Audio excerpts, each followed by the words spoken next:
another evening or morning or midnight of enlightenment, and fun.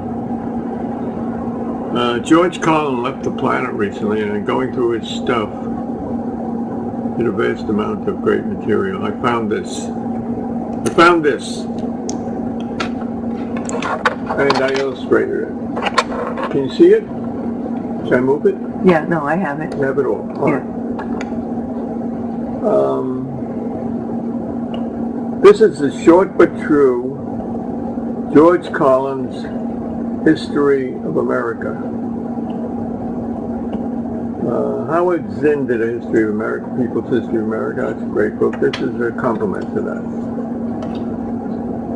This is Carlin speaking. This country was founded by slave owners who wanted to be free, right? A group of slave owners who wanted to be free.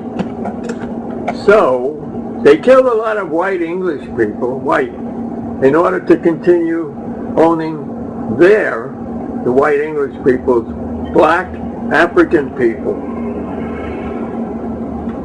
Why? So they could wipe out the red Indian people and move west and steal the rest of the land from the brown Mexican people and give them a place to take off and drop their nuclear weapons on the yellow Japanese people.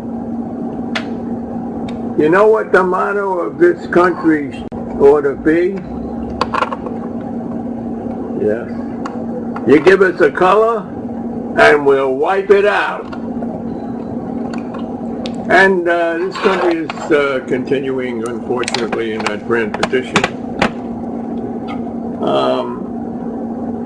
Here are some of the illustrations I found to illustrate the illustrations. Here we see a man with a gun shooting, a Native American. And who is it? Why, it's the phone ringing. We'll interrupt the... All right. Now, where were we before we were so rudely interrupted? Yes, round about 1803, right after the Louisiana Purchase, the U.S. government purchased 1/3 of America's entire Middle West, from France. I didn't know that France owned 1/3 of the U.S., did you, at one time? Let's see, I thought there were hundreds and thousands and thousands and thousands and thousands of Native Americans living there. How much were they paid for it? Well, why? I don't think they were ready to sell it. Anyway, they got in the way of the Lewis and Clark expedition, some of these Native Americans.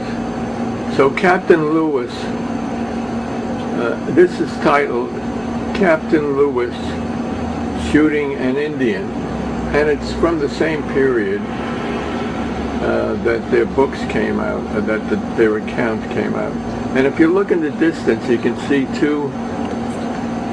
why they must be white Americans holding an Indian up so that the captain can shoot him from a distance. And the next picture on my right, it must be your left, right? Your Which left. one? Which one do we want? The Indian. I mean the black person. Where is that? Oh my God. Yeah. I see. The black person I see. over Okay. here. You see him? All right. Let me get it. Okay, Yeah. we got him. All right.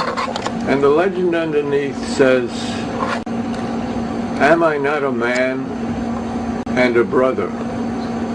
That's British, around 1785, and it was the motif of an anti-slavery society in Great Britain. Most of us don't know it, but the Brits abolished slavery early on, around 1815, I think. Wage slavery was something else. That's still going on in England and Great Britain and India and China and America.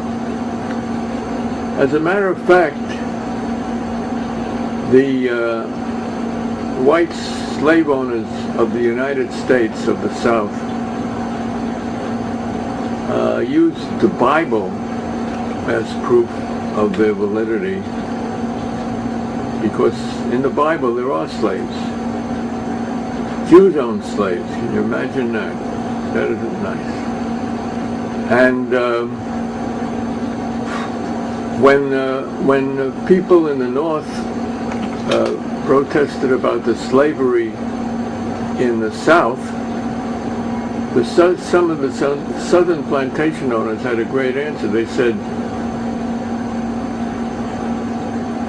you have, in the North, we have slavery, yes.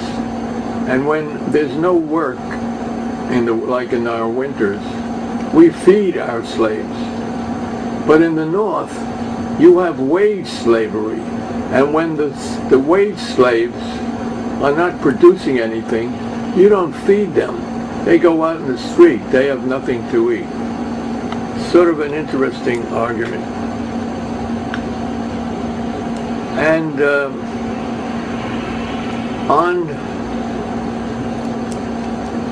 let's see, let me find him here. Here we are. This is by a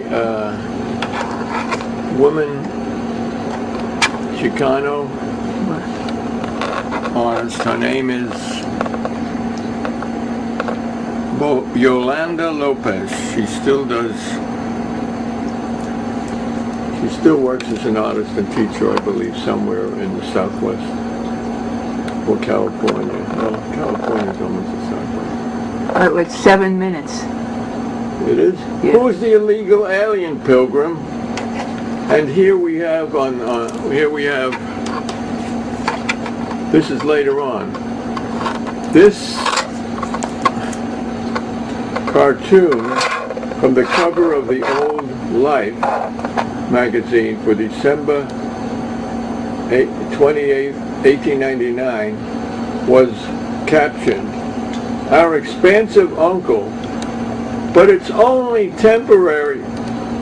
It was a wry comment on the widely held view that the will of Providence, manifested destiny, compelled the United States to expand beyond its borders, even at the cost of war, to save less fortunate people from barbarians. The white man's burden always falls on someone else. And there's been a long history in America of complaints about these things. For instance, that picture of the black slave that was taken and used. That was taken and used by the American anti-slavery movement. But going back even further, a Fuller, from the Buckminster Fuller ancestors, he was either a delegate from Maine or from Massachusetts. He refused to sign the Constitution, to adopt the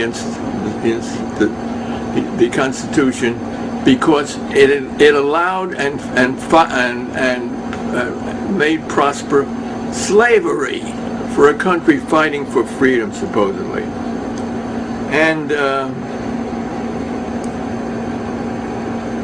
during the Mexican War, Thoreau refused to pay taxes. He went to jail for it. Emerson bailed him out.